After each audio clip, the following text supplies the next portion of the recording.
Assalamu alaikum. My name is Nadeem Qureshi, and to start with, I'd just like to express my gratitude to both Zia and Shafiq for arranging this the proposed meeting with all of you. What I'd like to do just now, very briefly, is to set out what I'll be talking to you about, inshallah, when we meet. Let me just start by saying who we are. Basically, we're a group of professionals with varying backgrounds. Some of us are in engineering, others in consultancy, management consultancy. Some are bankers, some are in academia, some are in medicine. So that's our general background. What we have done is to set up a new political party in Pakistan. And the party is called Mustaqbil Pakistan.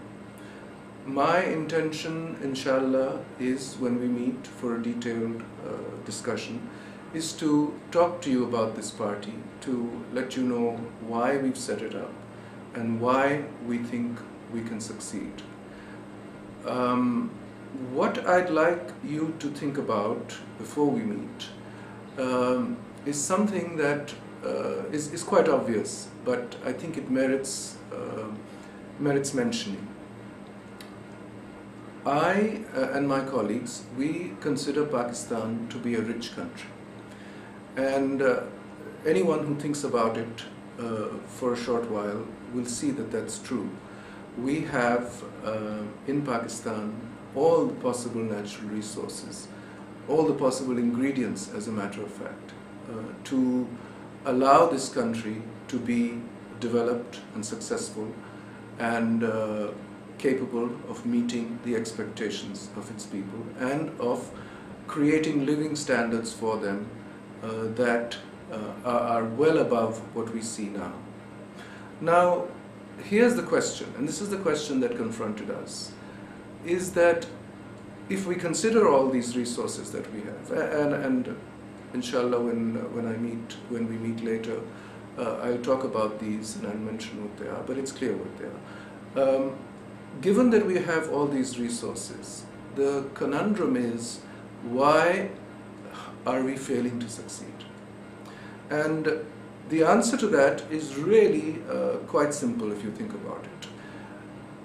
If you look at the successful democratic countries, including the one all of you are in, the USA, you will see that when there are elections, the smartest, the most competent, the most sincere of people, of that country's people,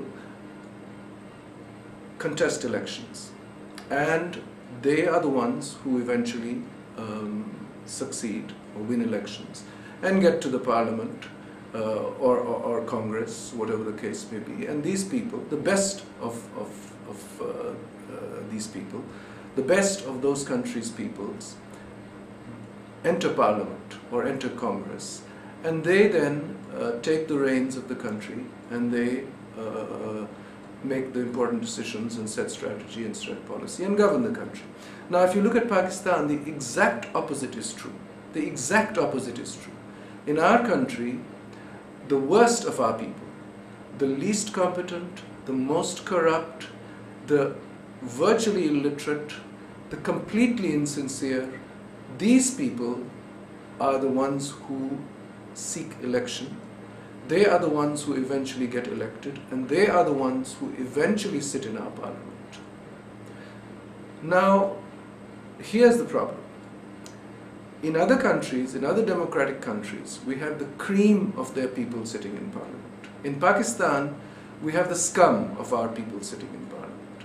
Now, that's a strong term, but I live here in this country, and I see these people every day in the press, on the media, and the descriptor is accurate. They are the scum of Pakistan.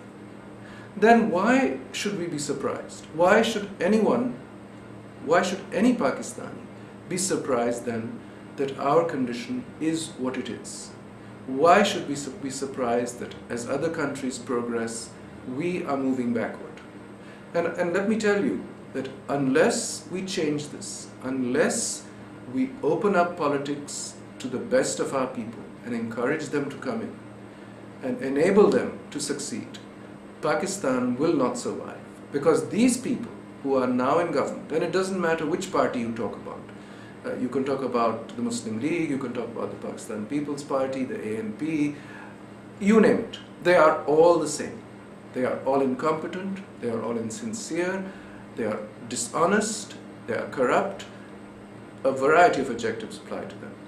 And they do not have the ability, even if they wanted to save this country and change it. So that's what we, my colleagues and I, are out to do. And when we meet, I will detail for you the sort of strategy we have worked out. We have thought about this a lot. We are not just jumping in to a situation without a comprehensive assessment of or analysis of our strengths, our weaknesses, of the strength of the competition, the people we face, of their weaknesses, of changes in the environment. We've studied it all. We've done our homework, and we know that what we are trying to do can be done. It hasn't been attempted before, but it can be done. So I wanted to make this very brief, just to let you know what it is that we'll be talking about. And I think that what I've said so far should make that quite clear. And inshallah, when we do meet, I'll have a lot more detail. I'll be talking about our strategy. I'll be talking about changes in the environment that have enabled that will allow us to succeed. I'll be talking about structural changes also, which have significantly weakened the traditional, the power of the traditional feudal politicians. It is no longer a safe assumption that the feudals will always win. They will not. And I'm going to explain to you why they will not. The challenge is for us to step up to the plate. And if we do, we will succeed. Thank you very much.